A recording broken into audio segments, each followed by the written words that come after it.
Elden Ring is what we in the business like to call a Souls-like game. And Souls-like games are, I'm dead. Pretty hard. So as you can imagine, when you scroll through the negative reviews of Elden Ring, then you know exactly what you're gonna see. I'm bad. I'm going to mail a pipe bomb to Elden Ring HQ. Pain. I love it. I hate it. I love it. I hate no maiden. Fire Giant sucks massive balls. To be honest, I don't really get that last one because I thought Fire Giant was pretty easy.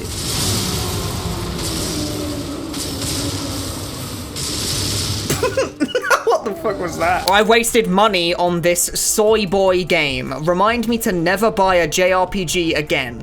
I don't even know what this one means to be. Okay, whatever. I used guides, got a bunch of good items, leveled to 50 with rune farming, and still died to the easiest enemies in the game. Really don't like this kind of game. You know, this one might be the best one because it's like they almost get it, right? They almost understand the problem. When you play any Souls game, Elden Ring included, you will die, and then you'll die again, and then a little bit more after that. But after every death, you learn something. You learn to roll that attack slightly late. You learn to dodge into the boss instead of away. You learn which attacks you can punish and which you can't. But if you buy Elden Ring and spend your 8 hours of playtime reading guides to try and find the best possible gear in the whole game, and then rune farming to level 50, do you know what you learned?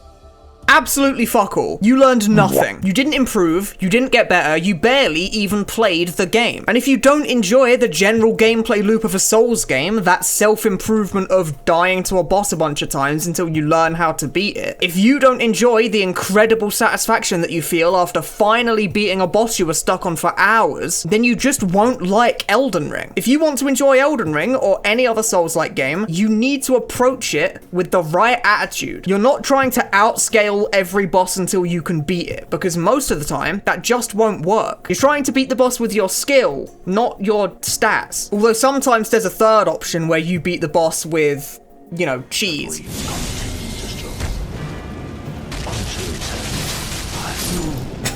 It's as simple as that, folks. Some bosses are cheesable, it's true. Most notably, the Godskin duo, who are... Foreskin duo!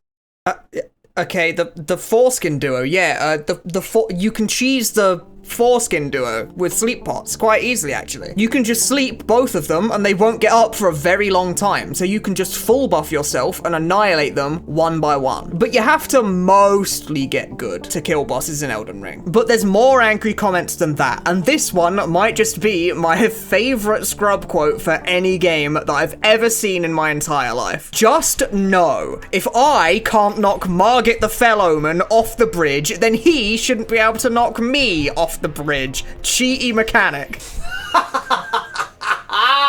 But that's not where the angry comments end. They actually get even better, because it seems like a lot of people who bought this game had literally no idea what they were getting themselves into. Duck and roll simulator. Hot garbage. Just a simple boss fight simulator where you constantly get stuck. It definitely doesn't deserve all the positive praise. Not much else to do except dodge and slash.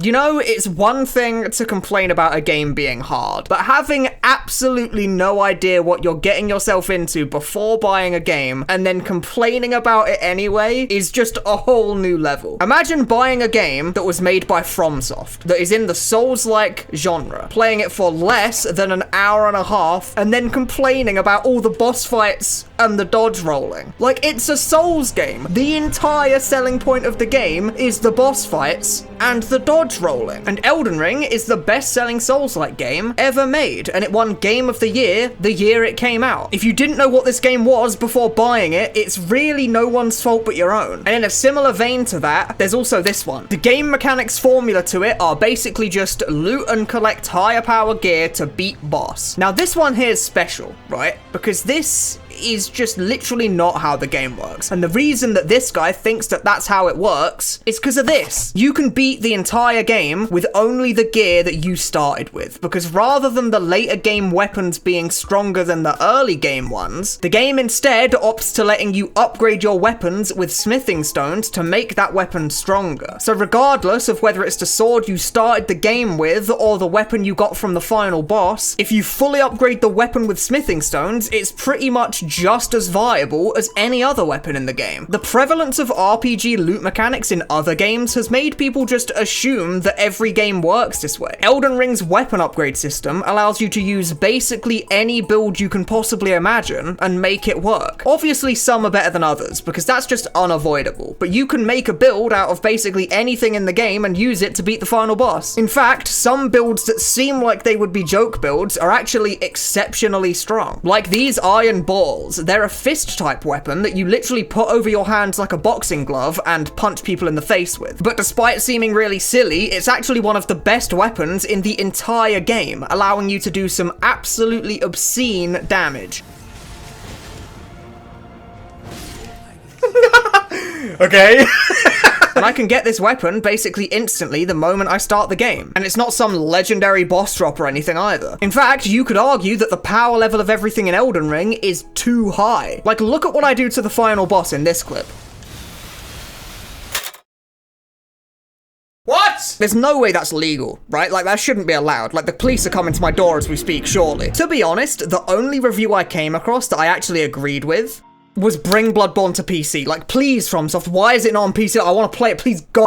0 out of 10, multiplayer is terrible. This is something that I honestly couldn't agree with more. Even ignoring all of the technical issues and connection drops, the summoning system is really antiquated and incredibly tedious. You have to fanny around with summon signs just to summon your friend for one area, and if anyone dies, or if you kill the area boss, you get disconnected. And the moment you go online, you'll get invaded instantly by some fucker with a meta build who will ruin your fun and force you to reconnect again. But fortunately, there is a solution to this. A mod to Elden Ring called Seamless Co-op. A mod so good that this is the second time I'm mentioning it now. The mod does exactly what it sounds like it does. Skip all of this cringe summon sign garbage and just connect directly to a friend. It doesn't disconnect you when you die, it's not limited to certain areas, and it doesn't make the game significantly easier. And it creates some incredibly funny moments. Wait, before you go through.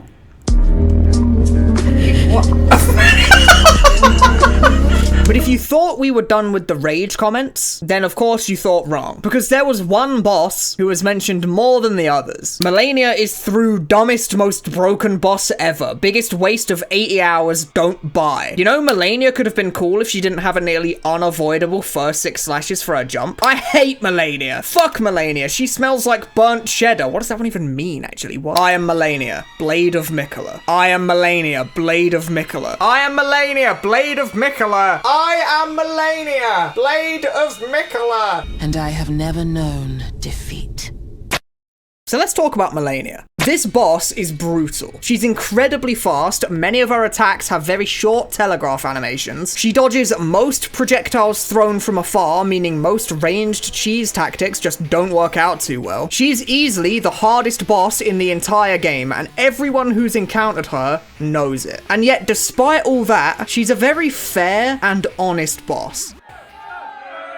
Wait, why are you booing me? I'm right. Every now and then, there'll be a boss that has this one attack that's just incredibly lame. Like, take a look at the final boss's attack, Elden Stars. It tracks you perfectly. It moves faster than you can run away from it. It deals damage in a huge area around the projectile, and the boss will layer other projectile attacks on top of it. The only reliable way to not take damage from the attack is to be exceptionally far away from the boss. Malenia doesn't really have any attacks that are like this. But what about the waterfowl dance? Think of the waterfowl dance. Listen to me, alright? Waterfowl dance, despite its reputation, is way more dodgeable than you think it is. It's just about knowing how to do that. You run away from the first part, roll through the second part, and roll sort of through and then sideways like this for the third part. If you're far away enough from the first one, you can also just be out of range of the second, being able to just dodge straight through the third one, basically for free. The wind up to this move is so insanely long that it's not actually that hard to do this at all. And you can also do this funny thing where you throw a frost pot at her and it instantly kicks her out of the move, which is, you know, pretty funny. This is, at least in my opinion, way more dodgeable than Elden Stars is, and more dodgeable than a bunch of other attacks in the game that I can think of too. The only reason people complain about this one is because of the damage it deals if you don't dodge it. If I want to really push up my glasses and do my best nerd emoji impression, then I think that people are misdiagnosing expressing why they hate Malenia so much. Everyone screams waterfowl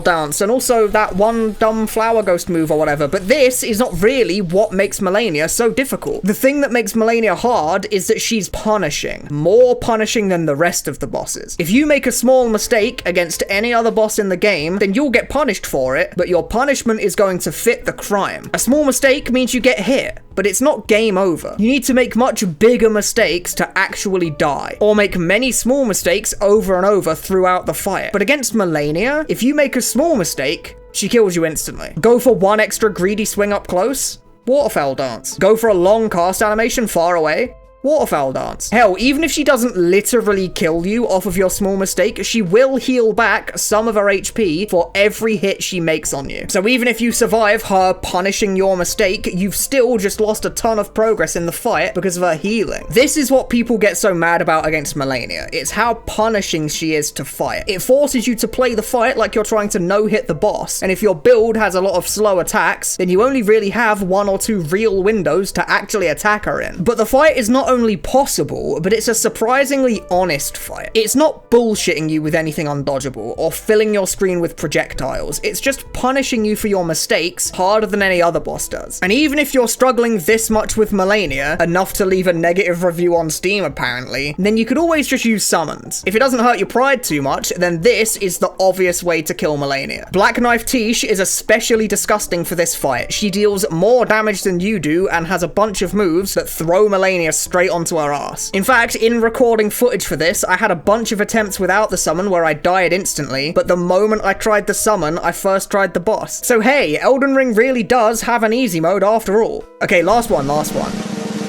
It's not Garfield Kart. Wait, no, why would you do that? Why would you say his name? Why would you summon him here? Please, God, no!